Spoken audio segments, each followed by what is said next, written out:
जय हिंद दोस्तों, जीके पारो क्लासेस में आपका स्वागत है। चलिए आज स्टार्ट करते हैं विषुवत रेखा। विषुवत रेखा के बारे में आज जानेंगे कि विषुवत रेखा जो है कौन कौन देश से गुजरती है। एक सीरीज वे में पढ़ेंगे और मैप के थ्रू पढ़ेंगे, जिससे याद करने में आसानी होगी।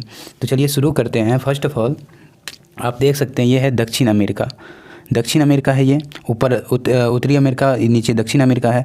तो दक्षिण अमेरिका से जो है दक्षिण अमेरिका ये हुआ, इससे तीन देशों से गुजरती है विषुवत रेखा।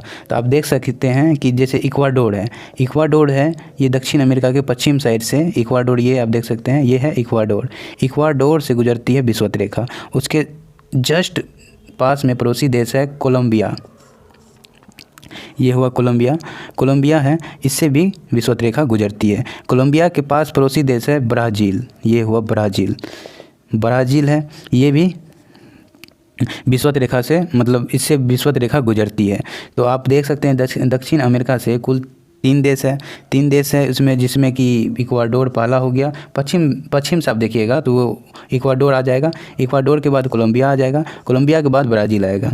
तीन देश हो गया दक्षिण अमेरिका। अब आगे बढ़िएगा तो आगे बढ़ने पर यहाँ है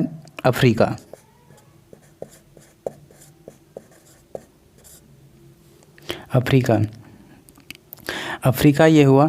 अफ्रीका से जो है यहाँ पर आप देख सकते हैं साओ टोम प्रिंसिए, ये जो है यहाँ पे है,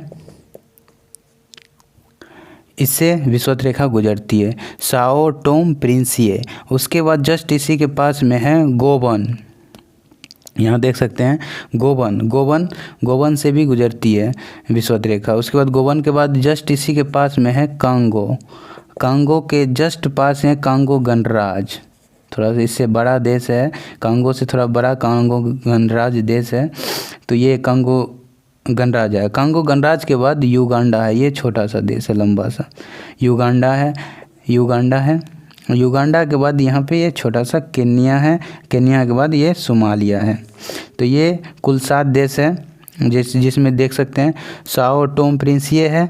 यहाँ पश्चिम से आप देखिएगा सीरीज वे में, तो साओ टोम प्रिंसिए है। उसके बाद गोबन है, गोबन के बाद कांगो है, कांगो के बाद कांगो गणराज्य है, कांगो गणराज्य के बाद यहाँ पे युगांडा है, युगांडा के बाद केन्या है, केन्या के बाद ये सोमालिया है। तो अफ्रीका महाद्वीप में कुल 7 है और दक्षिण अमेरिका में 3 देश है। तो 7 हो गया, 3 हो गया, 7 3 10, ये दोनों में हो गया। और आगे आप बढ़िएगा तो इधर आपको एशिया में यहाँ देख सकते हैं, यहाँ भारत है, भारत के जस्ट नीचे में मालदीव है, मालदीव से भी गुजरती है विषुवत रेखा।